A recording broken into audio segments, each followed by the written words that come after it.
Contrary to what it says in any source you look at, that inflammation is the immune system's first response to infection or injury, it is really only a first response to infection. Inflammation does the body no good whatsoever in the case of injury. And if you have enough glycine, it won't happen, and you will feel better for it and live better for it. Every element of modernity in terms of diet has worked against health because it's worked toward lowering the naturally high levels of glycine that we should have with a really healthy diet. There's an M1 macrophage and an M2 macrophage. And the M2 is quiescent. It will go around and phagocytize like a little army of amoebas. It will clean up dead cells and cell debris, but it will not trigger this secretion of poisons designed to kill whatever it is that got into you. That won't happen unless it's activated to M1. M1 is starting to shoot the place up with all these poisons. Unless there is a bad actor present, then they will do their inflammation thing and try to clear the infection. But if there is no infection, why are they going to do that? Glycine, we need more than we're getting. We cut the muscle meat off the bone, we throw the bones in the trash instead of in the soup. Therefore, as part of a really healthy, optimal diet, we need to take a supplement of glycine. I believe everyone needs it for health and general sense of well-being.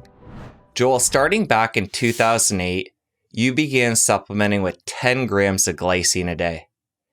Share with me the backstory that led to that experiment. Wow. Okay. Well, the backstory is basically research that I was doing with a private research foundation. It's called the Orentrike Foundation in upstate New York.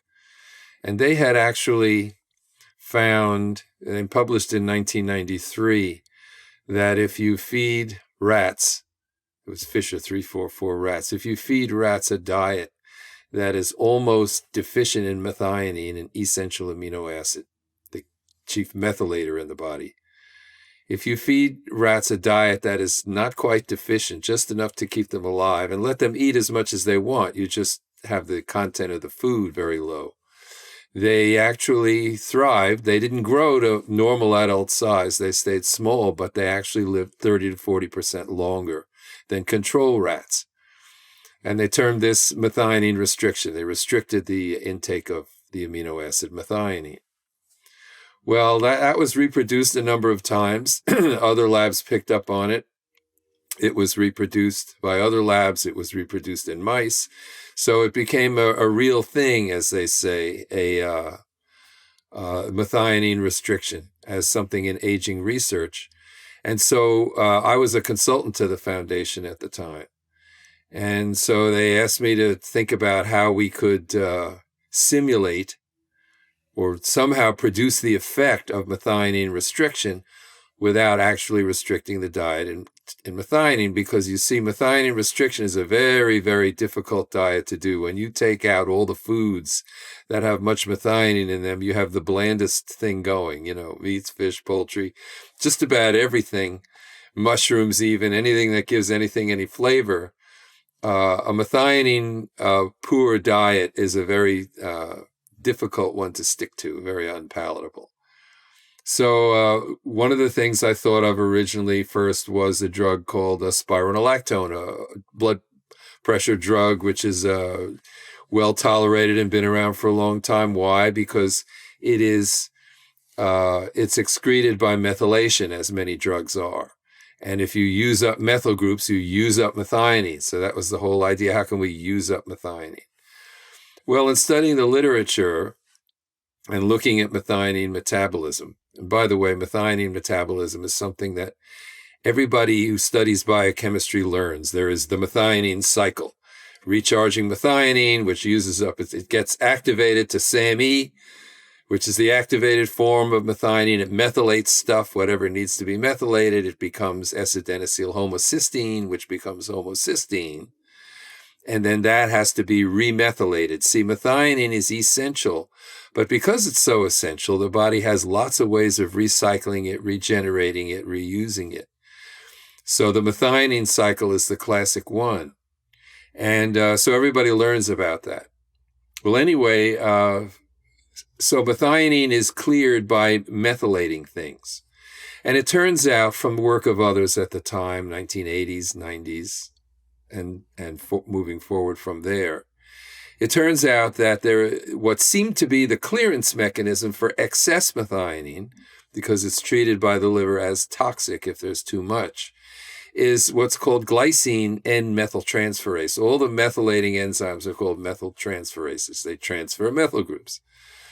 Well, glycine N-methyltransferase happens to be the most abundant protein in human liver, and it's used to clear excess methionine.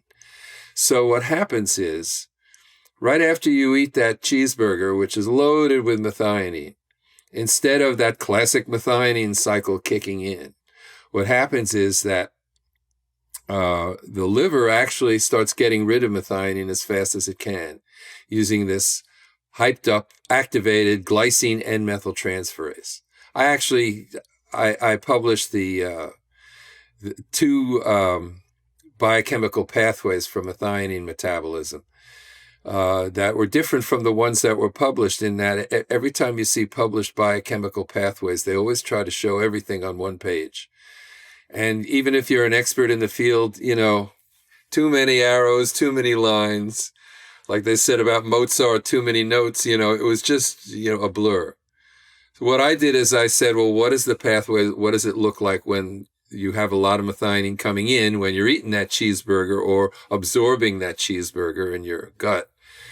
And what does it look like when you're fasting, or a few hours after a meal when you've already absorbed it and now you don't have any more methionine coming in? Well, the methionine cycle is what kicks in when you don't have any more methionine coming in, so that the liver has a steady supply of methionine that it can use to do all its methylations to do for neurotransmitters, for whatever else it has to do. Of course, neurotransmitters happens in other cells, not the liver. But DNA methylations, all kinds of things. But right after you've eaten that cheeseburger and you're absorbing it and the methionine is pouring in, that's not what happens. And there are very distinct, and these are all known in the literature and well described, very distinct switches that turn certain enzymes on and off. Well, anyway, my theory or hypothesis at the time that I was testing is, considering that glycine seems to be the substrate that's used for clearance, let's try supplementing with glycine, because glycine's harmless. It's a non-essential amino acid. We usually eat grams of it every day. It's a bulk nutrient. That should be fine. And if we increase the substrate, glycine, for glycine N-methyltransferase, we can maybe get the same life-extending benefits that we got with methionine restriction. Well, you do the test, you test your hypothesis, and what do you get? Well, we got the endpoint that made sense. That is, the animals live longer. They didn't live that much longer. They lived maybe 10, 20% longer. The survival, the median and maximum survival were somewhere in between the methionine restricted level and the normal control diet level. But there was something else going on, because although it extended life, the animals, they still grew almost normally, and there was no difference in the level of methionine in their blood.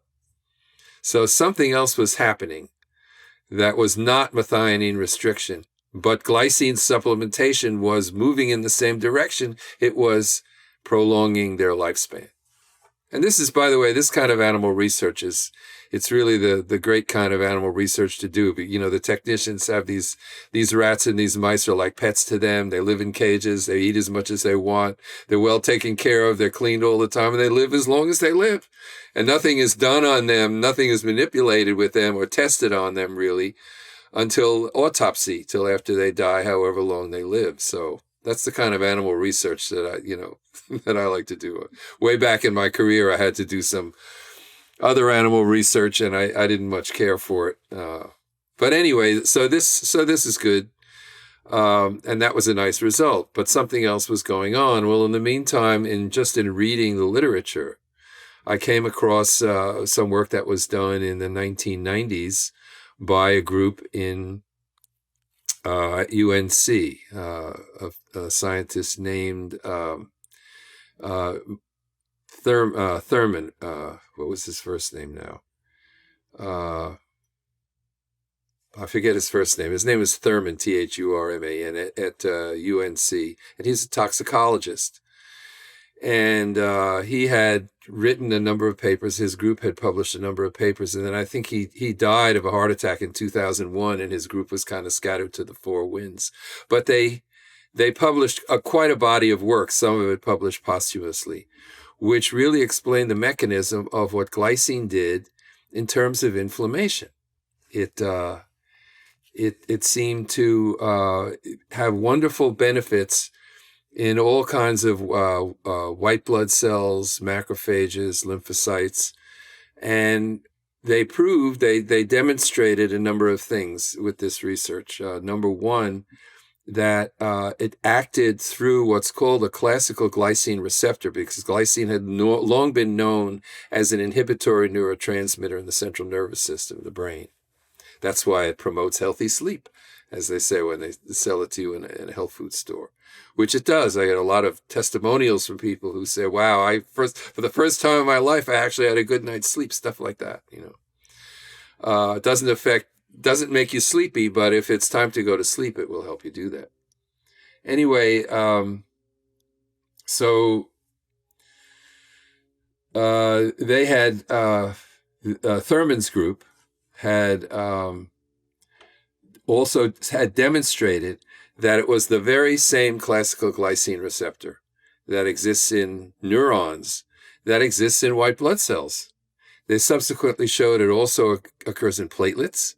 A couple of other people showed it also occurs in endothelial cells, which all of these have implications for some other effects of glycine. The one about in white blood cells, especially macrophages, which are the cells that do inflammation. They're the immune system's first responder cells. That had seemed to have to do with glycine's ability to be very good at any kind of inflammatory condition. Moreover, I later learned that there was a group in the University of Michigan, a fellow named Joel Weinberg, who had done research on, he was interested in transplants because he worked for a transplant group, and kidneys, you take out a kidney, it doesn't survive too easily. It takes a lot of special effort to keep it alive and well in order to survive the journey from donor to recipient. And so they would undergo necrosis, which is kind of a violent end product of inflammation, the kind of thing that gives you toxic shock. And it was the kind of thing glycine had been known that would protect against toxic shock and against toxicity models in animals, in kidney and liver. Glycine would be very protective. At any rate, all of this convinced me glycine was totally safe to take 10 grams a day, because I thought that's what you would need to do that in order to see any effect. And in working up to that, one of the things I did was I decided to take 40 grams a day, because some groups, clinical groups, had tested glycine in bipolar disorder and schizophrenia, and they actually administered up to 60 grams a day. So I thought I would try 40 grams a day, and I did that for a month. And it was fine, and we measured my glycine. It went up to 739 micromolar, held pretty steady over there in my plasma. Normal plasma glycine is normal. Remember that normal, though, means what most people have. Doesn't necessarily mean optimally healthy, because I believe what they call normal is not. Normal is about 150 to about 400 micromolar. Those are the units of concentration that they're usually measured in. So in any case, that worked really well. And so I decided to, in addition to the work that I was doing on rats and mice came later. That was a project that I was doing with the National Institute on Aging, which is one of the NIH institutes. But I decided, let me just take 10 grams a day, and I formulated it with I made a Jell-O, a gelatin dessert. I took a regular unflavored gelatin. And I started with gelatin because a regular serving of gelatin, a 4-ounce serving of gelatin, has about half a gram of glycine in it just because of the collagen. So I figured, let me start with that and then use the glycine as a sweetener. Now, glycine has a naturally very sweet taste, but it's got a kind of a bad aftertaste. And if you mix it with something else, like a fruit juice that has its own sugar in it, it will get rid of the aftertaste. But of course, you don't want to make it too sweet. So if you start with so I made a sour cherry gelatin dessert is what I made. And I used to have a serving a day. I had 4 servings a day when I did 40 grams. And then I did 1 a day. I had 10 grams a day of glycine, and everything was fine and dandy. Nothing happened. I didn't feel better. I didn't feel worse. I felt great. I felt normal. And then a couple of years later, it was actually 2010. I remember because my daughter was getting married and we were fixing up the house, putting in an extra bedroom and bathroom and stuff like that. And I was doing some construction. So one of my hobbies, a little DIY construction, which I still do around the house. And what happened was I needed to buy a few pieces of sheetrock, just a few pieces of sheetrock to finish up a bathroom. Not enough for a truck delivery, but sheetrock is 4 by 8 feet. It doesn't fit into a car.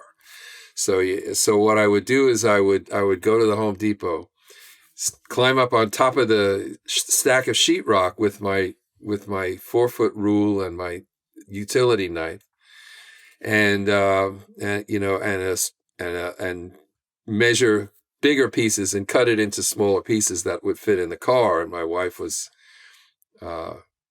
standing there by the cart, helping me to load it up. And I would, measure and cut the sheetrock, hand down the pieces, and then jump down from the stack and load them up on the cart.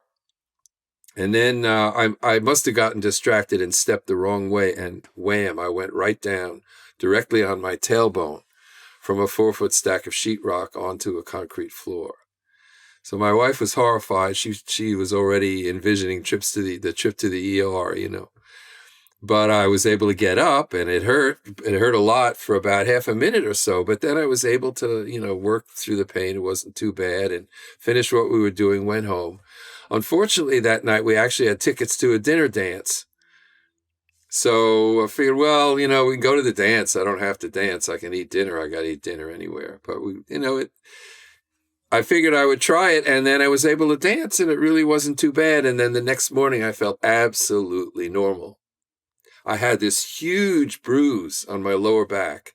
So there was proof of what had happened, but nothing in terms of any kind of pain or tenderness or, difficulty, immobility, nothing. And then, so that was, I think, that's probably May. And then a few weeks later, in June, so I had another experience that was interesting because my brother-in-law had scored us tickets to a game, a New York Yankees game in Yankee Stadium, right? And I was always a lifelong Yankee fan, and I never wear a hat, but I wear a hat when I'm playing ball so I can look up if I'm trying to track a fly ball. But I wasn't wearing a hat. I was wearing my Yankees T-shirt and my shorts. Very happy to go to a ball game. And it was around the 10th of June. It was my first trip to the new Yankee Stadium. I had been to the old Yankee Stadium many times. The new one was built in 2009. This was 2010. So I thought, okay, got in there, watched the game, and everything was just hunky-dory, especially with a new stadium. There were no pillars, no obstructions. So think about it. It's around the 10th of June. It's not a cloud in the sky, no obstructions in the stadium. And I'm watching the game, and around the 5th inning, I start to feel a little warm around my thighs, and I see I look down, and to my horror, it was boiled lobster time. I had not done this to myself since I was at least in my early 20s and in my teens. But I knew, I was 100% convinced. Now I've gone and done it. What am I going to do? Well, all the first I can do is go and sit in the shade, which I did. But I knew that for the next 2 or 3 days, it was going to be excruciatingly painful to get dressed, undressed, bathed, all of that. I've been through this before, been there, done that. But guess what?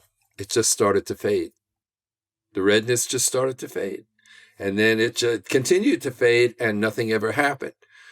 Well, realizing that, putting 2 and 2 together, I realized that the reaction that I was expecting was skin inflammation from UV damage. I mean, your skin cells have protections to repair the DNA that's damaged from ultraviolet radiation from the sun. But then why does it get all red and everything like that? Why doesn't it just fade away? Why does the damage happen afterwards? Well, I had done my PhD at NYU in basic medical science, and my work was in the Department of Dermatology. So I was, always going to skin meetings, and working on skin models, and my experimental models were working with skin and all of that. And I realized, the inflammation in the skin, inflammation from blunt injury, and I realized that this is my ongoing experiment of 10 grams a day of glycine. I was finally getting results. And the result was that events which could be 100% guaranteed to produce inflammation did not produce inflammation. And yet there was complete, easy, painless healing. All right. Which led to the conclusion that it's not really, that inflammation is not a natural response to injury. It's really only a response to infection. Putting that together with the work largely of the Thurman group, which showed that if you have enough glycine around, you can blunt the enormous exaggerated response of white blood cells. I think they were using neutrophils in their particular rat model, their experimental model. And they show you, I remember very clearly this tremendous spike. If you introduce bacterial lipopolysaccharide, a chemical marker that there is an infection around, an infectious organism around, the cells will then respond. And macrophages will go into, they're using alveolar macrophages, will go into a inflammation mode. They will cause inflammation. And you can see this electronic spike from the depolarization of the membrane that happens when in the presence of lipopolysaccharide. If, however, you gave them glycine up to about 1 millimolar or thereabouts, right? And I remember my glycine was up to about half millimolar, 500 micromolar, 700 micromolar. You got a response, you got a nice respectable sine wave of depolarization, but you did not get this exaggerated response. And so they had shown that the response that you normally get is exaggerated, and in their experimental models, I think they were using like experimental biliary duct ligation to show inflammation in the liver. There was another group that was doing that, I think in China, did some very excellent research on that. And it was very, very clear that glycine prevented the kind of inflammation you usually see in injury, but it did not prevent a healthy response to infection. So this is how I concluded, and I've had no reason to doubt that ever since, that the real discovery here, the real aha moment, endpoint, bottom line, if you will, is that contrary to what it says in any source you look at, whether it's Wikipedia, WebMD, or any textbook, that inflammation is the immune system's first response to infection or injury, it is really only a first response to infection. And that inflammation does the body no good whatsoever in the case of injury. It's rather like, it's confusing a little bit because it's the same cells that do it. The macrophages or the neutrophils in the blood, or macrophages, which you now find in, as like an army reserve in every organ and tissue that you look at, they come around whenever there's injury. There will be some swelling. There will be, they will come around in order to clean up the mess and clear away the dead cells and cell debris whenever there is cell death, which is what you get injury tissue-wise. Cells die. And I say injury, just a little bit of an aside, that a lot of that is physiological. There are many things that happen normally, cyclically, daily, all the time, everything from circulation of blood to ovulation, things that happen and produce injury or micro injury, but they don't produce inflammation, or they shouldn't produce inflammation. And so it's really that these first responder cells, they have two states. Now they're recognized. There's an M1 macrophage and an M2 macrophage. And the M2 is quiescent. It will go around and phagocytize like a little army of amoebas. It will clean up dead cells and cell debris, but it will not trigger this response of an escalating secretion of poisons designed to kill whatever it is that got into you before it kills you. That won't happen unless it's activated to M1. M1 is starting to shoot the place up with all these poisons. So it's rather like, my favorite analogy is like, driving on the highway and having an accident, and who comes around? Well, the state troopers come around and they'll call up backup. They'll secrete prostaglandins, right? They'll call up their backup, like immune cells will call up backup. You'll get more patrol cars around. They'll call the ambulances. They'll call the tow trucks. They'll take accident reports. They'll redirect traffic and, do whatever they have to do to get the place going again. And then they go back to their base. And all the while, they've been carrying loaded weapons, but they don't use them. Same thing with macrophages. Macrophages can shoot the place up, but unless there is a bad actor present, in the case of in the body, microscopically, we're talking about bacteria or fungi or some kind of infectious microbe that's gotten in, then they will actually do their inflammation thing and try to clear the infection. But if there is no infection, why are they going to do that? So theoretically, it makes sense, but I mean, the conclusion, and when you think about it, you wonder why nobody thought, or why I didn't think, why do you have inflammation when you have just an injury? What is the point? And I think we all just thought it always happens. That's just what happens. That's just normal. And that's just normal because we just don't have enough glycine, actually. And glycine deficiency is kind of, people say, well, how can glycine deficiency be a natural condition? Well, there's all kinds of things we have to eat. The body doesn't make everything we need. It doesn't make any minerals, right? You need to have all the minerals and all the vitamins, except vitamin D. It's not really a vitamin. That you can make your own if you have enough sunlight. But there are many things that are essential for the body to eat. And it's just an unfortunate use of language that it was established that anything the body can make from simpler substances is deemed non-essential because you don't need to eat it, your body can make it. Well, that doesn't mean your body can make enough. So we're finding out there are a lot of things that are conditionally essential. You may need to eat it depending on the conditions. Like, for example, the most obvious one is vitamin D, right? If you live in the far north, and that's why I think human populations have survived in the far north for, eons, is that they eat fish and walrus blubber and all of those things that have a lot of vitamin D in the oil, in the fish oil, because they sure don't get enough from the sun. And, and in the temperate regions where you can get enough from the sun, depending on the season, you may have to eat some vitamin D. You have to eat some, but not a lot. Everybody now says you got to eat lots of vitamin D. Almost everybody's deficient in it.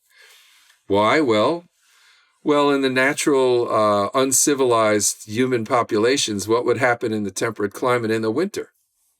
You go in your igloo and you basically hibernate or semi-hibernate through the winter when there's no sun. And, but now that we're awake all the time and now it's the middle of winter, the last day of January or the second to the last day of January, we should be hibernating now, but we're not. We're up here, we're out and about, we're talking, we're doing interviews, we're doing whatever we do because, we have enough vitamin D from the diet. And now we've learned that probably the normal ancient human diet may not provide enough. So we have to supplement with it in order to have enough vitamin D because there's not enough sunlight this time of year.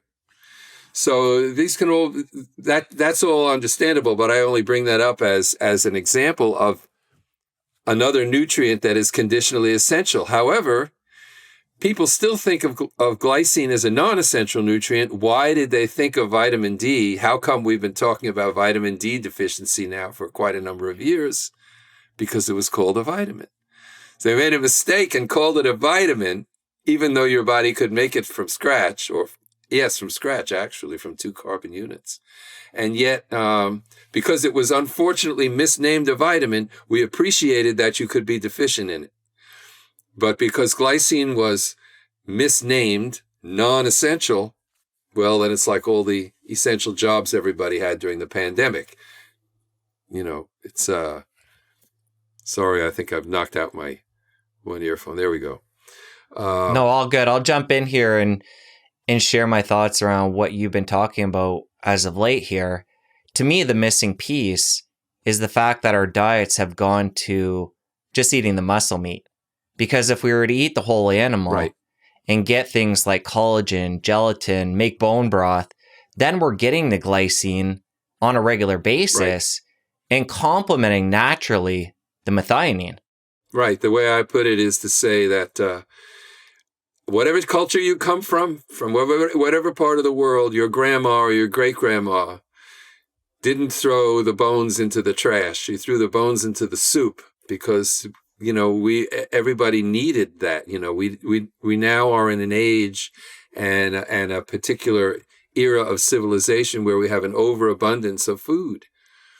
And so, we take the food that we like to eat, that's easier to eat. We cut the bones, cut the muscle off the bones, and that's exactly right. We eat the muscle, which is very methionine rich, and we throw away the bones. We throw them into the trash instead of the soup. And we get more than one bad effect from that. We get kind of a double whammy for the simple reason that the glycine, which we are not eating, is actually what is needed to clear away the excess methionine. So when we eat more muscle meat than we need, for every single molecule of methionine that our liver needs to get rid of, it uses up 2 molecules of glycine. So we get hit. First of all, we're not eating enough glycine, and then we're eating too much methionine. And so what does that do? That ends up stripping the glycine that is, that's otherwise needed for everything else that glycine does. And the key finding about glycine, and I think the one that I have focused on, and the one that drove me to the realization that we really need supplementation, is that glycine. You can say, well, it's the most abundant or the second most abundant amino acid in the body. Your body makes plenty of it. You make several grams a day, but you need to have another 10. The usual diet gives you about 2 or 3. But nobody dies from glycine deficiency. We know about rickets from vitamin D deficiency, but nobody's ever had a glycine deficiency disease. We seem to have enough glycine to make all the protein we need, even collagen. That slows with aging, but it's probably more of an aging phenomenon than a glycine deficiency problem. Well, that's because glycine not only has a number of functions biochemically, including being one of the building blocks of protein, that it's also a donor of 1 and 2 carbon units to make purines and pyrimidines, the building blocks of DNA, the nucleotides, and so on, and also neurotransmitters and other things. But it has this function in inflammation, has nothing to do really with biochemistry, except that the biochemistry uses it up. So biochemically, most of the glycine in a healthy body serves as a reservoir that can be used for all the biochemical needs. But what it does in inflammation is not biochemistry. It's actually cellular physiology, because what the glycine does is it binds to those glycine receptors, which are actually gated channels, right? There are pipes that run through the cell membrane to connect the inside of the cell and the outside of the cell. There are different kinds of gateways which allow different substances in and out. And one of the key ones is called a glycine-gated chloride channel. And it allows chloride ions to come in. See, there's a balance, the chemical balance inside and outside the cell. The ionic balance means that generally speaking, the potassium is very high inside the cell, sodium very low. Sodium very high outside the cell, very low inside. Chloride high outside the cell, very low inside. Well, chloride has a negative charge to it. Chloride ions, sodium ions, and potassium ions have a positive charge to it. The resting potential of the cell between inside and outside is actually where there is a negative charge inside, net negative inside, and positive outside, kind of like the switch on a wall. If you have a switch on a wall, you have, and the light switch is off. That means the two poles of the switch are at a potential of 120 volts, right? That's, 110 volts, 120 volts, usual voltage. When you turn on the switch and you close the switch, now the potential between the two poles is 0. Now the switch is depolarized, the light goes on. So now if you're a macrophage or a neutrophil minding your business and you see the chemical signature of an E. coli or something else that does not belong there inside the internal part of the body, the internal tissues of the body, it will induce a depolarization, and it will allow like calcium to come in. And once the depolarization happens, you get an activation to this like M1 state. Well, in the course of an M2 macrophage doing its business, it's going around phagocytizing things. It's acting like an amoeba, going around eating up dead cells, cell debris. In the meantime, of course, with all this cytoplasm moving around in bulk and so forth, you have a natural leakage of ions. So naturally, some potassium's going to leak out, some sodium's going to leak in, and there are constantly pumps operating that actually use up energy, ATP, like a bilge pump in a boat. Boat is on the sea. There's always a pump going to pump out water because some water always splashes in. Same thing is true with a macrophage on the high seas of the human bloodstream. Some sodium is going to splash in, some potassium is going to splash out. And what that's going to do is it's going to lower that voltage from 70 millivolts, not 120 volts, 0.07 volts or thereabouts, that's the resting potential, is going to deteriorate. And if that deterioration is not made up by pumping the right ions in or out, what's a cell to do? Well, the chloride channels are selective for chloride. They allow chloride ions, which are negatively charged, to come in.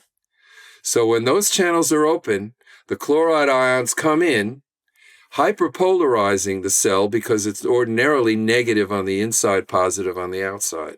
So it raises that potential and keeps that cell from depolarizing.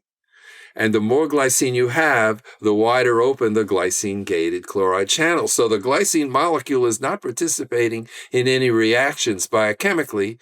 It's a hand on the valve that's working the valves that allow chloride ions to come into the cell, or not enough. And that's really the balance of what goes on. And when you raise it enough, when there's enough glycine around, you don't get inflammation triggered inappropriately or excessively. And that's basically the whole story. It comes down to being as simple as that, in my view. Okay, so we have these two different scenarios, one being infection and the inflammation there, which is normal to a point. An injury like when you fell off of the drywall and had blunt trauma, according to this theory, we shouldn't have inflammation. Right. And there isn't when you're on 10 grams of glycine. So we know there's this physiological difference, but do we know we're better off without that inflammation? Well, what does inflammation do? It doesn't have anything to do with healing. It's classically been viewed as, well, this is what happens initially, and it, initiates a healing response. Well, that's not true. You don't need it in order to initiate healing. And all it does is damage, because things like hydrogen peroxide, right? You can buy a bottle of hydrogen peroxide. If you get a cut, it says, right, do not take internally. Well, internally, when you get inflammation, your immune system's actually secreting things like hydrogen peroxide. They're poisons. They only do damage. So what good does inflammation do? Now, I've heard, there is one hypothesis that's been circulating around. I'm not sure if it's still adhered to by many people, that the point of inflammation is that it produces immobility in the joint, so it acts like a natural splint. So it keeps it immobilized, so that it can heal. But My experience, it doesn't heal any faster. In fact, things heal faster when I have enough glycine around and I don't get inflammation as a result of any kind of blunt trauma, sunburn, anything like that. So some of it's self-experimentation, but I also have not seen anything in the literature that shows that some level of inflammation is beneficial. I mean, when it comes to diseases, they even talk about cancer and you need M1 macrophages and not M2 macrophages. Again, that's really the level of infection or disease. But in the normal state of affairs, it doesn't seem to matter. I mean, it doesn't seem to produce any useful benefits. Inflammation doesn't. Okay. I just wanted to make sure we're looking at this from all angles, because what you said so far is true according to your experience, but common knowledge in the medical world is that inflammation acutely is a good thing, and that when it becomes chronic and uncontrolled, and this goes for infection or blunt trauma. Right. So I just want to make sure we're clarifying that with this paradigm and the result we're getting or seem to be getting, that's actually a better outcome. Right. So anyway, so I dispute that. That's what we used to call the prevailing dogma, in the old days of my early days as a scientist. And it's still the prevailing dogma, is that somehow inflammation is beneficial, and because it happens normally, and normally you heal from it. Now, another interesting question at the cellular level is also, what is it that limits inflammation? What is it that stops the thing from going nuclear and just, the whole body becoming into toxic shock? Because what happens when inflammation actually happens, and you get pyroptosis, it's called, or some other related terms of cell death, which are rather explosive. They kind of lead to a building up of an armamentarium of toxic chemicals inside the cell, and then the cell sort of blows up and discharges these toxic compounds all over the place and causes a lot of damage, at least locally, and then it spreads. And so what is it that actually limits that? And what's interesting, and what I believe that limits that, it hasn't been proven absolutely, every dot has not been connected, is that we do know that cells also naturally, not only do they expend metabolic energy pumping sodium out and potassium in, they actually expend metabolic energy pumping glycine in. So that in general, the intracellular concentration of glycine is a lot higher than it is outside the cell. That provides a natural self-limiting mechanism that when you get a certain number of cells that have gone, exploded basically and discharged all their internal contents, now you have raised the glycine content of the immediate area such that inflammation is suppressed, and it becomes a very good self-limiting mechanism. And so we know that what happens is glycine is higher inside the cell, and it also explains things like what happened during COVID. If you look at what happened during the pandemic, what were the comorbidities that that produced death in people who got COVID versus people who would survive it? And it was things like advanced age, obesity, diabetes, cancer, things like that. These comorbidities contributed to people dying from COVID. And how did you die of COVID? You had this cytokine storm, this uncontrollable inflammation in the lungs, mediated by the alveolar macrophages, right? The same ones that the Thurman group studied in rats, back in the 90s. And those are the people who died. So if you look at advanced age, for example, glycine levels go down with age. Glycine production goes down with age. Glycine production goes down with obesity.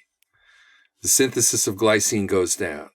So these comorbidities, those are exactly the comorbidities producing a really low, not just a kind of a normal run-of-the-mill glycine deficiency that everybody lives with, but a really serious glycine deficiency, such that when it gets to the point of inflammation, the glycine, even intracellularly, is not enough to provide that self-limiting stop on the inflammatory process, and death ensues from toxic shock or something like that. Once you get to toxic shock, even in the ICU, the survival rate is only about 20%.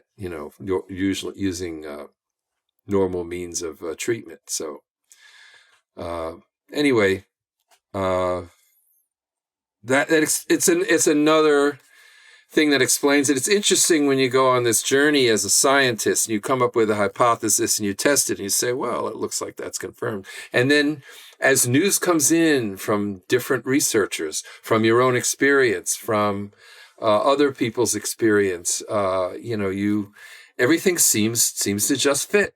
It makes more and more sense in a very global way. It's like doing a jigsaw puzzle, and you find that piece, that somehow you put that in the right place, and all of a sudden, all the other pieces of the puzzle, seem to fit in. So it's kind of like that. And that's the kind of journey that I've been on. So when it comes to blunt trauma, making sure your glycine's up is going to stop that conversion from M2 to M1, which is what we want. Right. When it comes to infection, is there some different mechanism there? Why are the M2 still converting to M1 in that case? It's kind of like I explained it with what the research that Thurman's group had done, where they show these very nice electrical charts of the action potential, that depolarization that happens in the presence of that standard model bacterial lipopolysaccharide, which is a standard way you can tell a macrophage there's a bacterium here that doesn't belong here. And, it's a standard way that's now used in the laboratory to elicit an M1 transformation, if you will, an activation. And they show that when you have lots of glycine, it doesn't stop the depolarization from happening. It just doesn't have this very exaggerated one, So in that case, you're saying it would be enough in the case of an infection, right, that the glycine wouldn't blunt that M2 becoming an M1, but for a blunt trauma, it would? Yep. That seems to be the case. There's enough. It seems to be there's a certain threshold level of glycine, and I don't know what it is. I don't have a laboratory to measure what it is. I don't know what the threshold is. It's probably somewhere around 500 or 600 micromolar, based on, just what's been in the literature, what my levels were when I was taking like 40 grams a day. And, but because ordinarily they say normal's about, up to about 400. And they did in the tests on, also in people, they can raise levels with eating glycine up to about 1 millimolar, and they would, still have, and everything was okay.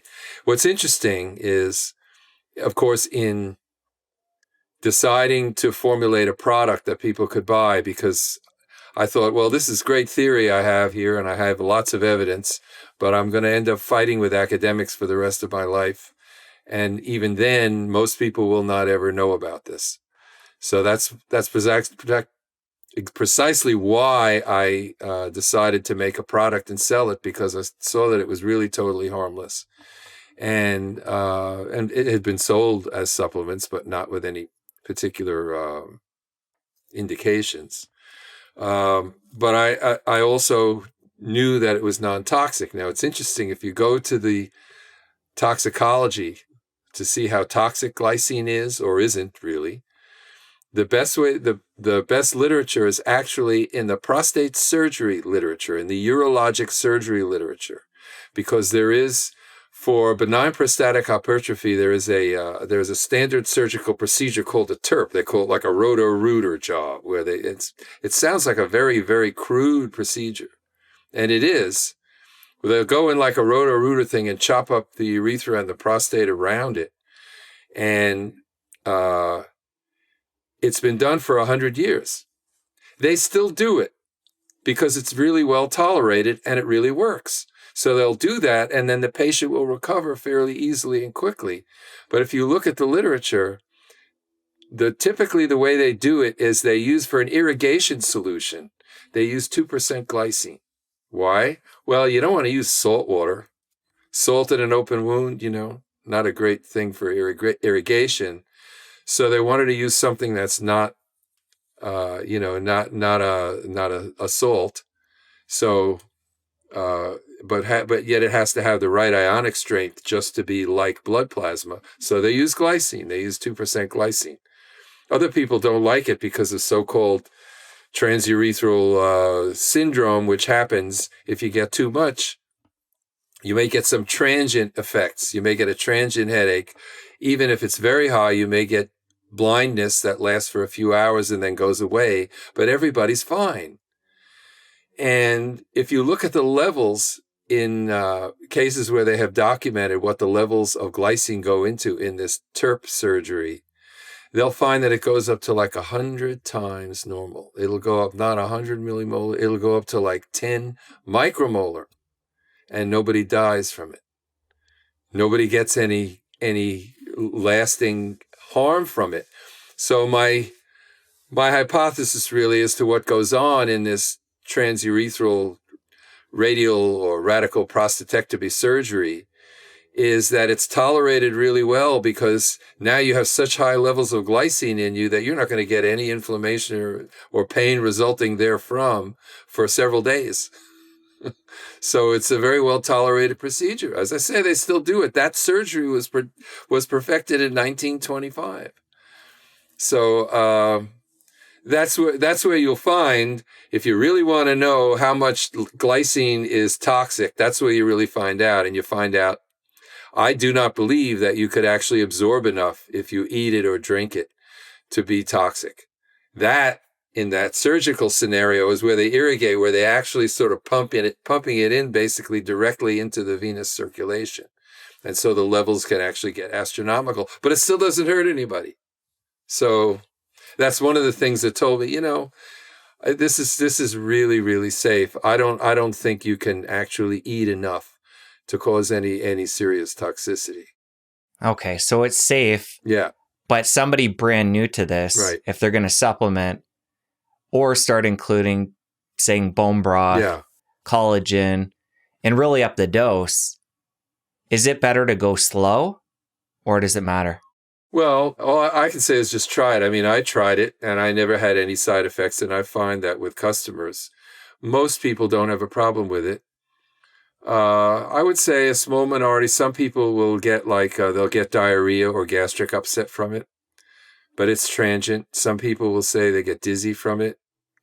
I remember one gentleman who said, well, I like it so much, I have it in my coffee. And it was very interesting. He was an Italian fellow, so he was a connoisseur of, fine cappuccino or whatever. He loved it in his coffee, and he loved the taste. He says, and when I have 2 cups, it makes me feel dizzy. And I said, well, do you swallow it or do you swish it around in your mouth? He said, oh no, I swish it around in my mouth, for the taste. And I said, well, it's probably getting absorbed through your mucous membranes, in your mouth. Buccal absorption, like sublingual absorption that we have for different things. And so you're probably getting it absorbed right away. And for anyone, actually, even if you're absorbing it through your gut, it is going straight in because it doesn't require digestion. And for people who do have problems with it, because if you do have problems with it, it's transient. Whatever discomfort you have is going to go away. It's not going to do you any harm. But for people who have problems with it, sometimes I say you can divide the dose, I don't like to call it a dose. I like to call it a serving because it's just food. It's not a drug, right? You can divide it. And if that doesn't work, then I say, why don't you take it from gelatin or collagen peptides or some other source? You just need about 4 times the amount dry weight equivalent. So if you have gelatin powder, if you use like an ounce of gelatin powder is about let's say 28 grams of protein. That's about 7 7 grams. So that's about, a whole ounce of that is about equivalent to what I put in one packet of my Sweetamine, my glycine supplement. And that's, if you go to the grocery store and you buy like a box of Knox gelatin or ordinary, unflavored gelatin of any brand, it usually comes with a little box, and each box has 4 packets in it, and each packet makes 4 regular servings of a gelatin dessert. If you have the whole box, that's about the amount of glycine that you would get in one daily serving of the Sweetamine that I sell. So that's about, figure out how much there is. But you don't have to have it as a serving of Jell-O. You can just dissolve it in water, like room temperature, and just drink it, because gelatin is generally tasteless. And there are lots of places you can get it on the market online. There's a website called Great Lakes Gelatin. I don't have any stock in them, but they seem to be a very good, reputable place for high quality. I think it's like organic, grain-fed, livestock produced gelatin. And that's what I just send people to. If you don't like the free amino acid, or it doesn't like you, right? If you have a reaction to it, then absolutely collagen's just as good. It just requires digestion, which means it doesn't get absorbed that quickly, so it doesn't cause those side effects that result from rapid absorption. How do you feel about supplementing for kids and dosages for kids? We know 8 to 10 grams is what you're looking for per day for an adult. Well, I don't know. I would just very simplistically just do it as proportion of body weight. So if you have a kid who weighs 60 pounds, you might do half a pack a day, or your dog or your cat. There's a reason why dogs crave bones. That's where the glycine is, and they love it. It has a sweet taste, and you just sprinkle it on. So if you have if you have a 10-pound lap dog, don't give him a packet of Sweetamine. You got to give him, maybe a 10th or a 20th of that is all you need. And that will keep things from being, from having excessive inflammation. I remember I used to watch Shark Tank a lot. I don't know, you're familiar with Shark Tank? I am. Yeah, okay. So on Shark Tank one day, they had a veterinarian who appeared on the show with his daughter, who was also a veterinarian. And he had developed this dog and cat food, and he actually fed it to all of the sharks there because, this is perfectly fit for human consumption. And they admitted that it actually tasted good, And but this was made to be animal food. And he said, the animals, they live longer. They, instead of 10 or 12 years, the animals live for 20 years, and they don't get cancer, and they don't this, and they don't that. And it really helps them live a lot longer, and they're a lot healthier. And he went on and on about this health food. And I remember Mark Cuban was a big naysayer who really shot the guy down, thought he was a quack and everything like that. And I thought, well, let me look at this. It was called cornucopia. I remember the brand of dog food it was. So let me look up this cornucopia and see what's on the label and see what's in it. And they had bone broth. It had gelatin of a couple of different kinds, It had a lot of good sources of gelatin in it. And so, so I said, well, maybe it was his claim that it made the animals a lot healthier and longer lived. But it made sense to me, at least, gave him a little bit of credibility in my eyes that he had a lot of glycine content in his food there. So, that's just another, that's sort of a very casual anecdotal line of evidence, but it's just one of those things, everything goes in, you start hearing something that goes in and tells you you're on the wrong track, then it's wise not to ignore it. But this is just one of those things where everything was, showing that we're on the right track. And now I've been taking it now and selling it for like 17 years, so. We did touch on this earlier. Yeah. But it's so apparent to me as we're chatting. I want to bring it up again. First principles, what we're doing with our diet is eating all the muscle meat. Right. And throwing away all the glycine through getting rid of all the rest of the animal. So to me, the problem is very clear. It makes sense. And taking either glycine supplement or reintroducing these foods it's to me a no-brainer. It's Right. just all adding up first principles in such a profound way. Right. And it's even, I mentioned the number of ways that you get sort of a double whammy from eating the muscle meat and throwing away the bones. Eating too much, getting fat, making less glycine internally. That's a third way. A fourth way is that as we have progressed in our agricultural technology, animal husbandry technology, we're eating meats, they're all fed on the feedlots. They're fed corn and soybeans and everything like that, and they get this wonderful, well marbled meat. Well, muscle meat should be marbled with collagen, not so much with fat. And that makes it less tender, but it also makes the muscle meat less glycine poor. So even if you didn't do anything else except just eat the muscle meat, it's not as good as the muscle meat used to be in terms of glycine content or amino acid content than it used to be. So in every way, kind of every element of modernity in terms of diet has worked against health because it's worked toward lowering the naturally high levels of glycine that we should have with a really healthy diet. So you're absolutely right. Yeah, it would be suspicious. That's another kind of piece of the puzzle, is to say, yeah, but if nature really intended us to eat this much of that nutrient, why all of a sudden, are we discovering it now? And it makes perfect sense, of course. Okay, so to go over the M1, M2 again. Right. We know with blunt trauma, the M2 is not going over to M1 with the macrophages. We talked about the fact that it still does happen with glycine with infection. Right. How different is that response in the latter with glycine, if at all?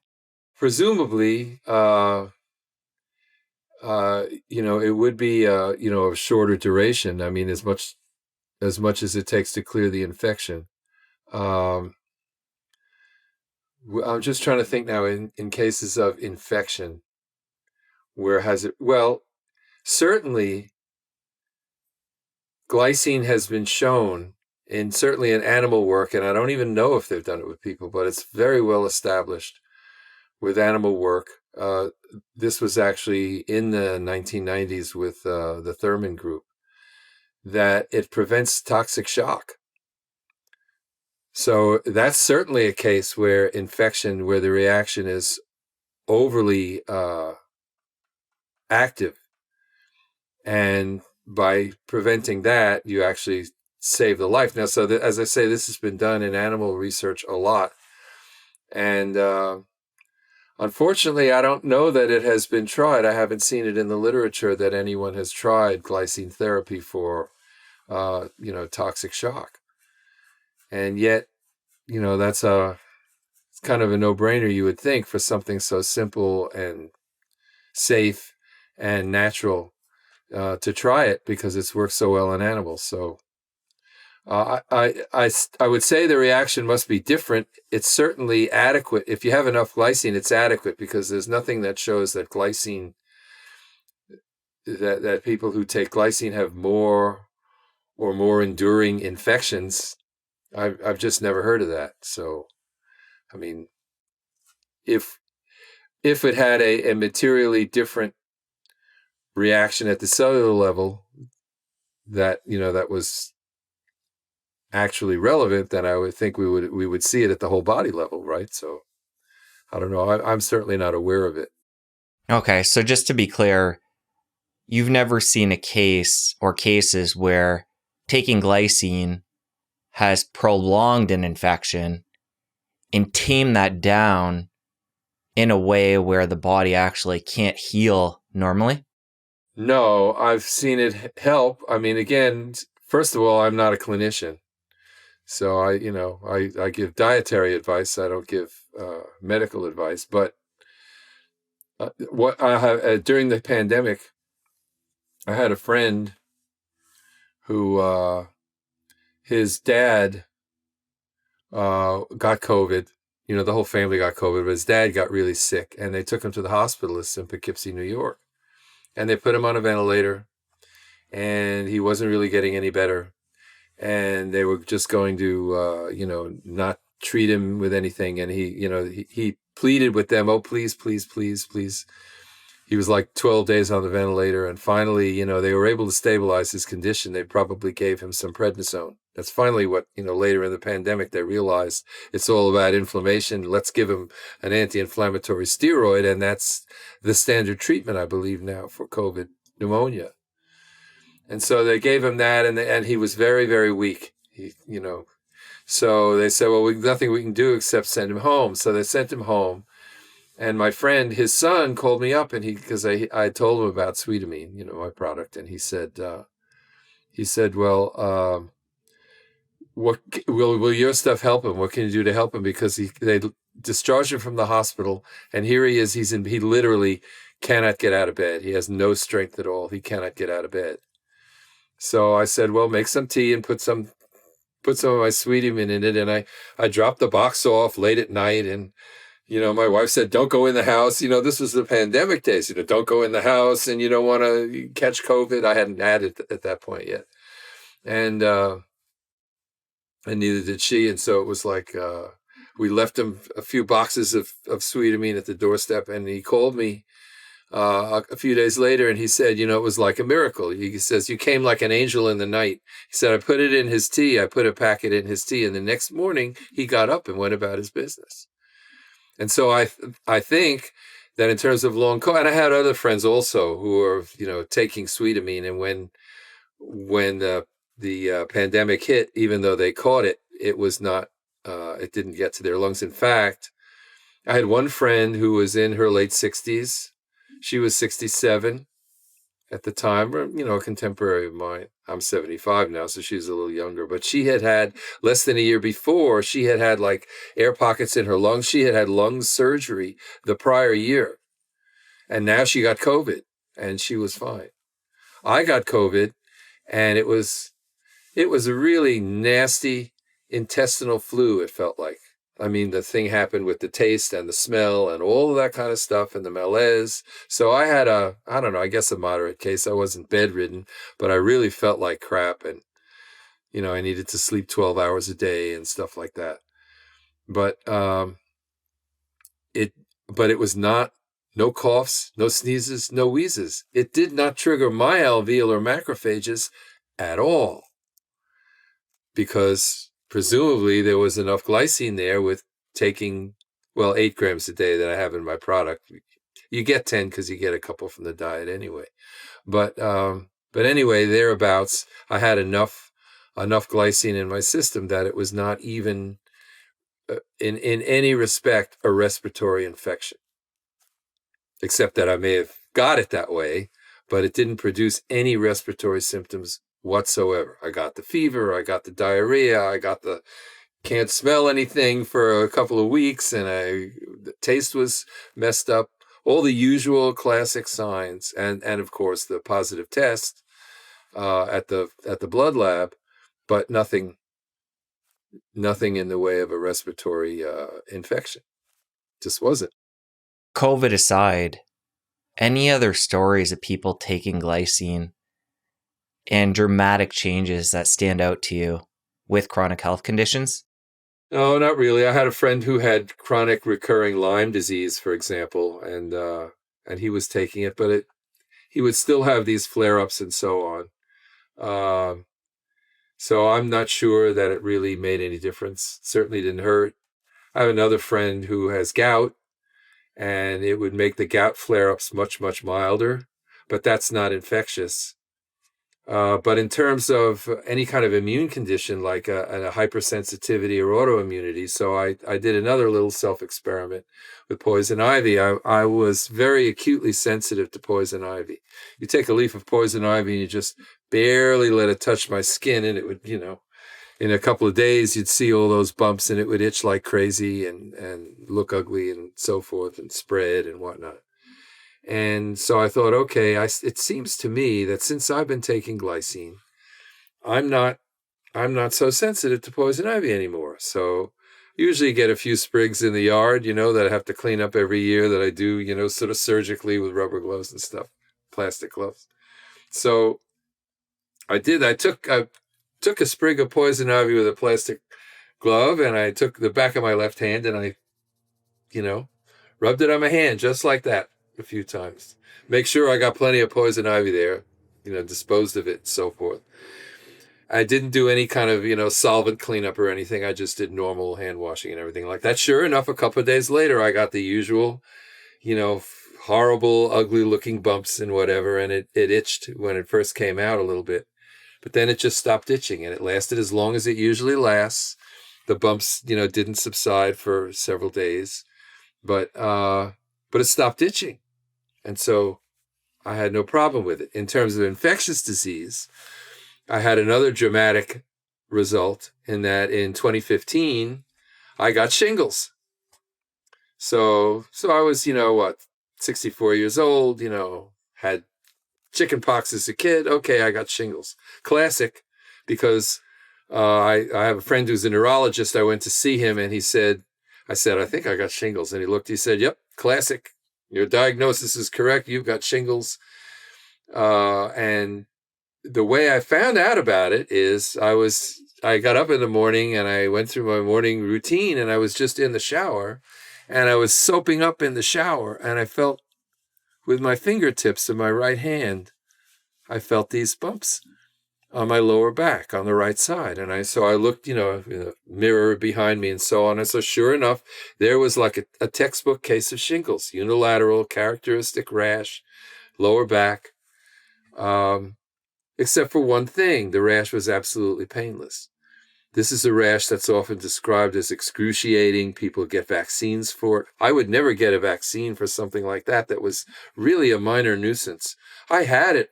It lasted most of the summer, and it, I had a little bit of malaise going along with it, but it was, it didn't hurt. And they say your skin is on fire and stuff like that, and it didn't hurt. And I had a testimonial recently from a fellow who had shingles. He had radiation treatments for prostate cancer a few years prior.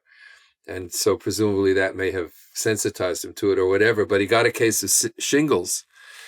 And he said it produced such excruciating pain in his hip, right? Because that's down in that area near where the prostate, I guess the same nerves down there. So he said he got, the pain was excruciating and absolutely nothing helped. Till he tried Sweetamine, because he had bought it from me some years before, heard about it on the radio. And he said that worked. That actually made the pain mostly subside. So it was just a matter of the glycine. So now, does that generally hold true with itches? I say no. If you ask me what my most annoying health problem is in my later years, in my 70s has been for the last several years, it's this when the air is dry, my skin itches. And I've got to put, a lotion on it that has some Promoxin in it, a local anesthetic in it. So it's not itch per se, but it's whatever is that secondary, probably inflammatory reaction, whether it's shingles or whether it's gout or whether it's a poison ivy allergy or something that gives you an allergic immune kind of reaction type itch. It helps that. But regular dry skin itch doesn't work. I can tell you that. So anyway, that's the story there. So I think that answers your question. That's kind of the sum total of my experience that I can think of along those lines. Well, you mentioned prostate cancer there. Right. I want to bring cancer in as a whole. Okay. And in your book, you share a couple of studies that were linking glycine to cancer. Right. Or at least inferring that. Right. Talk about what those studies were showing, and then your thoughts on any connection there. Oh, okay. Right. Well, there was a study that came out in 2009. The head of the group is Arul Chinayan at the University of Michigan. And they published a study that showed prostate cancer in cultured cells. They said that glycine, they had done this introduced in my book, a discussion on what we call metabolomics, the omics disciplines, where they can study a gazillion things at the same time. So they were doing a metabolomic study, looking at the various metabolites, metabolic intermediates, all the biochemicals involved in that were in blood when you had prostate cancer or normal. They were looking at prostate cancer. They were looking at cultured cells in the cell medium in prostate cancer. And they found that prostate cancer, that glycine seemed to be elevated. And if they then tried experimentally, and if they added glycine to the medium, the cancer, they used a model called RWPE cells. They're cells. I got to give a little background on tissue culture. Tissue culture, where they grow cells in the test tube, right, in the petri dish, and they passage them for generations and generations. So if you're a cell biologist studying these things, your grandson or your granddaughter can be a cell biologist in another 40, 50 years and study the same cell line. You keep passaging them. Well, normal cells you can't passage indefinitely. There's something called a Hayflick limit. So you can't passage cells forever. You can go a few generations and then they die out. So there is one line of cells that were derived from a prostate patient called RWPE. The RW is probably the patient's initials, and the PE is prostate epithelium. And these cells are immortalized. So they use them now in prostate cancer research. When they do cultured cells, they use these RWPE cells as controls as if they are normal. They're not normal, but they act like normal under most circumstances. And they are immortalized so that you can passage them forever like you can cancer cells. So they found that if you added glycine and sarcosine, which is a metabolite of glycine, you can get these quiescent cells to become invasive and malignant in their behavior. So this was an interesting finding. And of course, these are, first of all, not normal cells. But what's also interesting is that 5 years later, very quietly, that finding was retracted. They didn't quite retract the finding. They published another paper, a follow-up paper, where they said, right in the bottom line of the abstract, they said that sarcosine, but not glycine, induces a malignant transformation in these cells.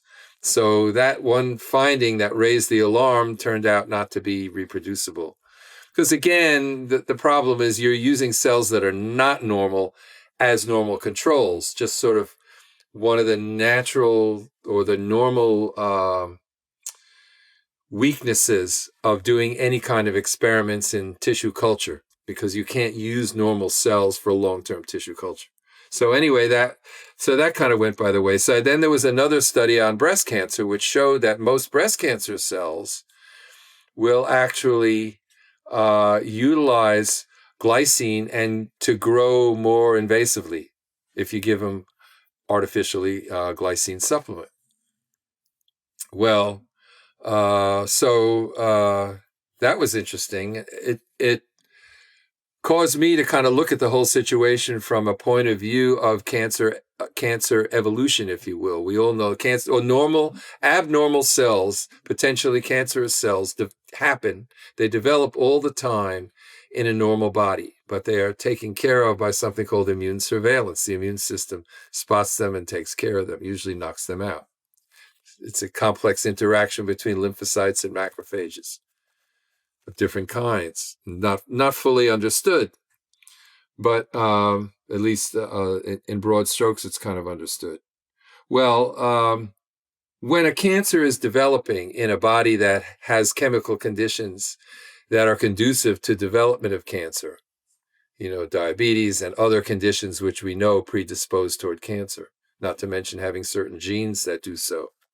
When that happens, there's a selection process that goes on with each generation of cells that are on the way to becoming cancerous.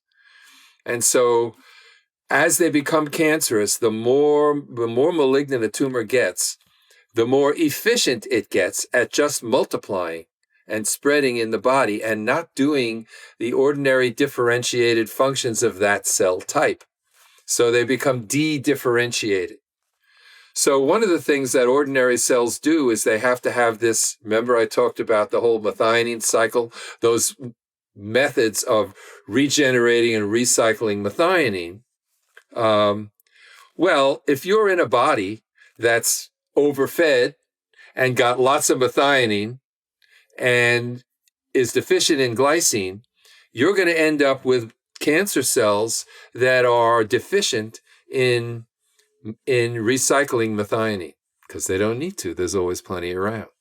And you will find that not only are most human cancer cells more sensitive to methionine deficiency, but there is even a treatment modality. There's a practitioner, his name is Bob Hoffman out in California, who treats patients with something called methionine-ase. It's an enzyme that actually gets methionine out of the blood plasma to stop or help to stop the cancer from growing and spreading. I'm not sure how successful it is, but he's been in business doing that for some years.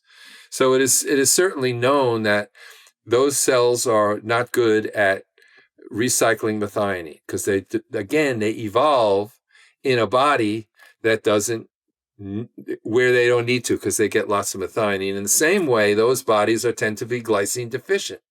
So what do you get? The successful cancers are ones that are more efficient at utilizing glycine. So you give them glycine, they'll utilize it more avidly, more readily, and more efficiently than cells that are normal cells. So you might say, well, isn't that bad? Because if you're going to add glycine and there's cancer around, isn't that going to make the cancer worse? Well, if you look at the experimental protocols, when they grow these cells to show the evidence that these cells grow more quickly, more efficiently, if you give them glycine, how much glycine do you give them? Well, the control cells, guess what? They don't give them any glycine. The cells that they're treating with glycine, they give them about 100 millimolar glycine. Oh, look, we give them 100 millimolar glycine. Well, guess what? You're going to get more than 100 millimolar glycine in anybody's plasma. So you're never going to get glycine low enough to stop these cells from growing. So trying to control the glycine level, it's a great way to control inflammation because you just raise it.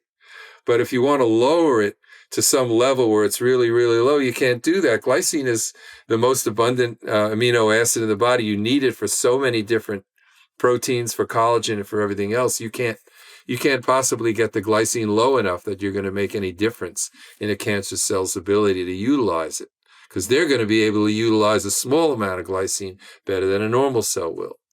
So that's kind of my bottom line on those things. I can understand now, and that was important to me just scientifically. Why is it that not all, but some plurality or even majority of cells are bad at recycling methionine, and why are they particularly good and better than normal cells at utilizing glycine? It makes sense from the point of cancer cell evolution in the body. You're going to get cells that are evolving in the body that are rich in methionine and poor in glycine. Guess what? They're going to be able to use glycine more efficiently, so they can use lower levels more efficiently, and they're going to not be able to recycle methionine because there's always plenty around. So it makes sense from a cancer evolution point of view. So all of these, as I say, kind of every line of evidence. I know you're trying to think of some others that maybe I haven't thought of, and that would be a very good thing. Maybe we'll discover something new on this podcast that's, that's of use to everybody. Dialogue produces a lot of good discoveries anyway. It's a great thing. But anyway, that's where I am, and that's sort of what I cover in the book. So in your mind, is there any diseases, chronic health conditions that glycine could possibly exacerbate or lead to? Right. Well, there's what's called NKH, non-ketotic hyperglycinemia, which is a disease in which glycine synthesis is uncontrolled. And so there's too much glycine around, and it is characterized by someone who appears to be perfectly normal at birth. And then as they age into a few months of age, they progressively start getting more and more seizures. And usually they die at a very young age. Now, I guess they're, gradually, incrementally extending their life. They use things like adding benzoate to which binds glycine to try and excrete it as fast as possible. And that seems to be, has to do with the nervous system, that glycine as a neurotransmitter. It's actually a neurotransmitter of two kinds. It's an inhibitory neurotransmitter on its own with the classical glycine receptor. And there's also a receptor called the NMDA receptor, which is a so-called a GABAergic receptor, a more activating receptor, where glycine is a co-activator. It's one of the two activators of that neurotransmitter that enables ionic flux, I'm not sure what kind, that transmits a nerve signal. And those neurotransmitters, those neurons seem to be very, very sensitive to too much glycine. And so, you certainly don't want to give people glycine like that. You want to get rid of it as fast as you can. And it seems to be that NMDA receptor that's the culprit. Now, I saw one thing in the literature, and I suggested to one practitioner who was treating kids who have this condition, that he might look into DHEA, dehydroepiandrosterone, which is an adrenal steroid, that because it seems to, it was shown in one animal study paper that it inhibited the, it seemed to protect the NMD receptor from glycine toxicity. The reason that makes sense to me is that in utero, your DHEA levels are ordinarily very, very high. The fetal-placental unit, as it's called, produces enormous amounts of DHEA. And then when you're born, the tube is tied and you no longer have a placenta, the production goes down to zero. And you don't make any DHEA until what's called adrenarche when you're about 8 years old. And then your adrenal glands start producing more of it. So I just suggested that, and I never really got a reason why they couldn't try it, except, clinical trial constraints and so forth. And it's not really my field. It's just a suggestion that I passed off to one clinician. But that's the only one that I know of where you have a genetic condition like that. I think it's a recessive condition. If it is, it might be interesting to look at conditions where there is ordinarily too much glycine, but only with one chromosome, so it's not enough to be toxic. Does that make people live longer? Well, there is a study from the Cleveland Clinic from, I think, 2015. This is about a genetic condition where the glycine level affects the health outcomes. So this group did a study on a genetic condition called CPS, which is carbamoyl phosphate synthase type 1 deficiency. What is that? Well, carbamoyl phosphate is the first step in the urea cycle, where the kidneys mainly take ammonia and turn it into urea, right? Not efficient, not good to excrete ammonia, so it's toxic at high levels, so it's turned into urea. And so there is a cycle for it, a urea cycle that it feeds into. And the main substrate, the most abundant substrate for this is glycine. It's the most abundant way that glycine is actually cleared from the system is through donating its amino group, like that's the ammonia source, for making urea, which is a nice, safe, water-soluble compound that we can then excrete in the urine.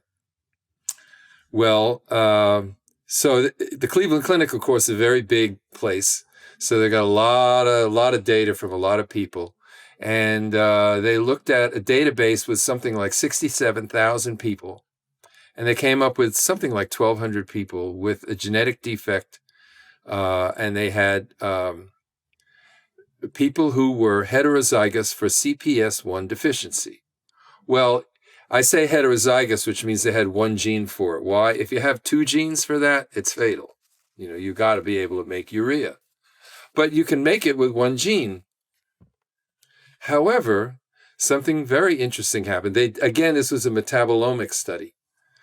And I think metabolomic studies where you can measure lots of things at the same time. It's kind of like AI. It can do so many things, it actually dumbs down the field. You get less kind of independent, real intelligence working. But and people use it all the time in so-called data-based science. They run these metabolomic studies or genomic studies in order to generate hypotheses. I think they're good at testing hypotheses, because you generate a hypothesis and then you have a finding and you don't know why, then you have to think of why. So this is one that linked up with what was already in the literature. And typically people who do these studies, they don't even link it up with what's already in the literature. But I'll get to that momentarily in terms of the scientists studying it, the doctors who were studying it. So they found something like 1,200 patients. And what they were looking at was these were the records of the people who were treated at the Cleveland Clinic for what? Cardiovascular disease. So what they were looking at was the incidence of MACE, major adverse cardiac events, basically heart attacks and strokes, right? So they looked at the incidence of MACE and they found that women didn't hold for men, but for women, probably because men and women's kidneys are different, just like men and women's livers are different because the sex hormones cause changes in their activity. And they couldn't figure out why. But for women, they found that the CPS deficiency, having one bad gene, significantly lowered their risk of having a heart attack or stroke. It was something like a 12% decrease in the risk of heart attack or stroke. Very, very, very significant, like P less than 0.0001, because they had so many patients. And they looked at so then they did a metabolomic study. They measured, a gazillion metabolites, a few hundred actually. And they found that glycine stuck out. The computer said, glycine is high in these women. So they said, why is glycine high? Well, because glycine kind of backs up a little, waiting on a line to get into the urea cycle, because there's only one gate instead of two gates, one enzyme, carbonoyl phosphate synthase, not two. So the glycine kind of backs up a little, and the steady state concentration of glycine in the plasma is higher than normal. Not higher than natural necessarily, but higher than normal. So they did a very good statistical analysis to show that if they cleared away any other reason that this might be happening, nope, it's the glycine. And so they said, no, it's glycine. We don't know quite why glycine is protective, but it sure looks like glycine is protective. And again, it's one of those things where I say they didn't know what was in the literature. They should have known that the Thurman group, just a couple of years prior to that, had identified the glycine receptor on, guess what? Platelets. Glycine actually is the body's natural blood thinner. It inhibits platelet aggregation. Again, not to a pathological level. You don't bleed to death like you might even with aspirin. But so they didn't even say that in the paper. They had no suggestion it was platelets. They threw around a bunch of hypotheses. Maybe it's this, maybe it's that. Because remember, it was a data-based study where they started with the data and then tried to figure out what was going on. But clearly what's going on is that certainly women who have, probably the men don't have higher glycine levels, but the women had higher glycine levels because they had a defect in this enzyme, which uses glycine as a substrate. The glycine was backing up. They had higher glycine in their circulation. They had a significantly lower incidence of heart attacks and strokes. So that's one. I mean, we could go on all day, I guess, but you may have gotten to all the ones that I know of in terms of disease states that are affected by glycine. And I don't even know if I covered them all in my book, but this is one of the things that's there in the literature, and which also makes me a little sad because you'd think when somebody discovers something, and here was a new finding, a discovery, an important discovery, it never gets, it just never gets tied into what's already been discovered and reported. And this is what my hope is, that if AI really get some of the bugs worked out of it. I would love to be able to tell an AI robot, okay, read every scientific paper ever published. Should be easy for AI, right? And tell me what is it that, that actually cures cancer or stops heart disease. And I'm sure it would come up with this one, because if I can come up with it, it's in the literature, you can just do it. So a lot of research is asking the right questions. And when it comes to the literature search, it's basically using the right search terms, which is really a way of asking questions to see what will come up. But you have to start with some idea of what you're looking for. I don't really believe in fishing expeditions, which is what all this database science tends to be about. Generates an awful lot of data and a lot of, half-baked hypotheses that just kind of lead people on rabbit trails that don't go anywhere. I mean, so this was the whole hypothesis about glycine. It's one of those things. I have a gazillion hypotheses a day, as you could figure out, probably, right? I mean, as a scientist, we're generating hypotheses all the time. And, when you have one that has some significance, you hold on to it and you test it. You test it this way and you test it that way, and you see who else in the literature has tested it this way and that way and the other way. And, and eventually it just, it's like recrystallizing something and purifying it. And that's what comes out to the whole hypothesis about glycine and inflammation. And I just believe that it's one of those things that, there's just not good evidence that inflammation in the ordinary levels that we experience it does any good at all. I've even talked to a couple of people. Oh, I don't need your product. I do bone broth. I have bone broth every day. I love it. I said, well, do you ever go out in the sun? Oh, yeah. You ever get sunburned? Nope. Fair-skinned as anything. You ever get a sunburn? I get a little red sometime, but otherwise, no. They don't experience the kinds of things that some of us normal diet people would otherwise need a glycine supplement to normalize. And as you point out, if the diet were really healthy in the first place, we'd be in that kind of situation. One of the other strengths to what you're sharing today, and you just touched on it with the bone broth, is you're not saying we need this, I make a supplement, this is the only way to get it. We can get it through bone broth. We can get it through the gelatin, collagen. You do have a product. So there's all these different ways. We can eat nose to tail. So it's not like you're saying, I have the miracle solution and this is the only way you can get it. So people that are intrigued by what they're hearing today can decide on the best path for them. Right. I say I have the miracle solution and there's lots of ways to get it.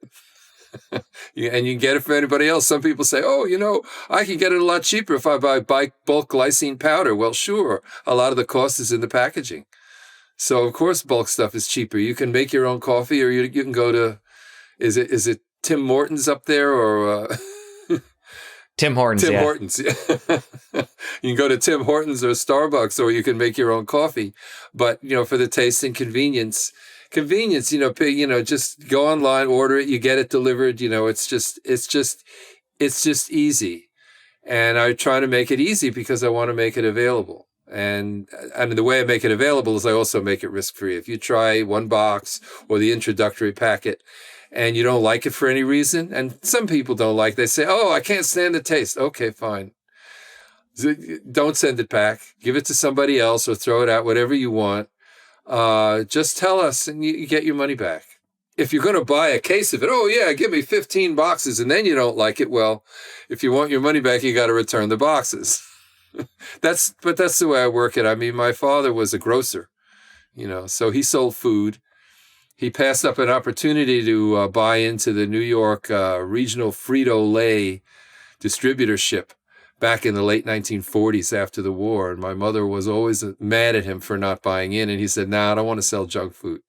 So he didn't want to sell potato chips and corn chips. So, but I've always been a scientist and a professor. And so number one, I obviously love to talk about things that I study. And number two, as a tenured professor, now I'm emeritus, I never needed the money. I didn't have to go into business. I opened the business when I was 60 because I realized that that's the only way you're going to make it available. If I just published papers People don't want to hear about it. Big Pharma doesn't want to hear about it. Doctors who are well known in the field for treating this or that condition don't want to hear about it. There's a lot of resistance. Some of it you learn the hard way. Although, as I say, I started when I was 60, so I had been around the block a few times just in living life, and I didn't have. And that's one of the reasons that I figured, well, if I just sell it, it's safe. And I haven't gotten in any trouble over it in almost 20 years of doing business with it, because there's almost nothing. You can kill yourself from drinking water more easily than you can from drinking glycine, as far as I can tell. You just can't absorb it fast enough that way to do you any harm. And so therefore, I figured let people like it. If they like it, if you want it, buy it, try it. If you don't like it, just tell me you don't like it. I'll give you your money back. But that's why I make it risk-free. So some people on the other extreme, they say, oh, well, why don't you just give it away for free? And I tried that. I tried first giving a lot of it away for free. And you know what? It's no good, because things that people give for free, they don't value. So I'm gonna be hopefully not offensive to a Canadian when I point out, in the American Revolutionary War, the pamphleteer Thomas Paine, who whipped us up to go to war against England, one of the things he said in his pamphlet, I think it was the one called Common Sense, he said, "That which we obtain too cheap, we esteem too little." And that's the fewest words I know of anybody who said that. So, but that's true. You say, oh yeah, give it to me free. I'll take 10 of these, and then they'll take it home and they'll never even try it. But if you have a little skin in the game, okay, I've put, 1995 on my credit card now, so I might as well at least try it. And then, most people like it. Most people find that it actually benefits them. And so that's why the business is successful. If they didn't, it wouldn't be, and that would be that. So that's again, you can even throw that into the scientific algorithm and say that's one line of evidence that it works. It's not a peer-reviewed paper, but it's it's another line of evidence that something is beneficial, because a lot of people think it's beneficial. They say it is to them, and that's why. So we put a testimonial page on sweetamine.com. It's searchable, so you put in, if you have a disease condition or a pain condition or anything like that, and you're wondering if it's going to be helpful, you just type it in there, and then a testimonial will pop up, or however many testimonials there are from anyone else who's posted a testimonial with that condition.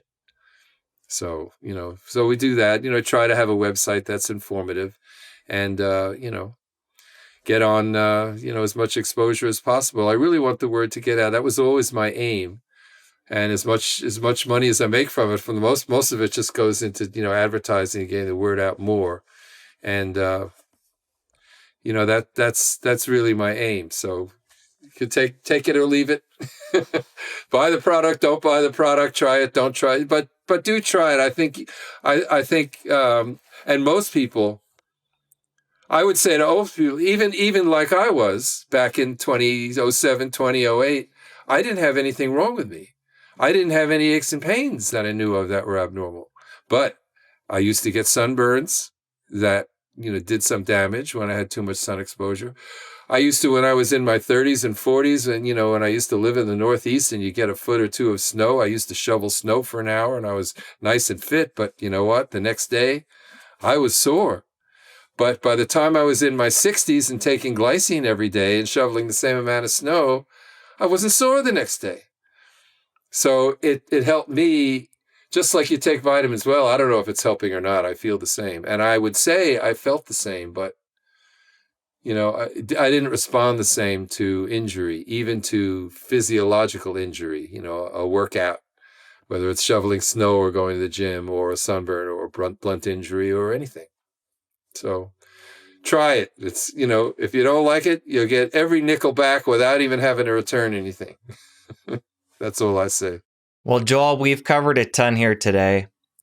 Before we part ways, any last thoughts around glycine you think we should hear?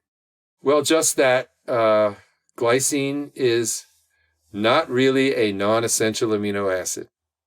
It really is essential mainly for reasons having to do with immunity.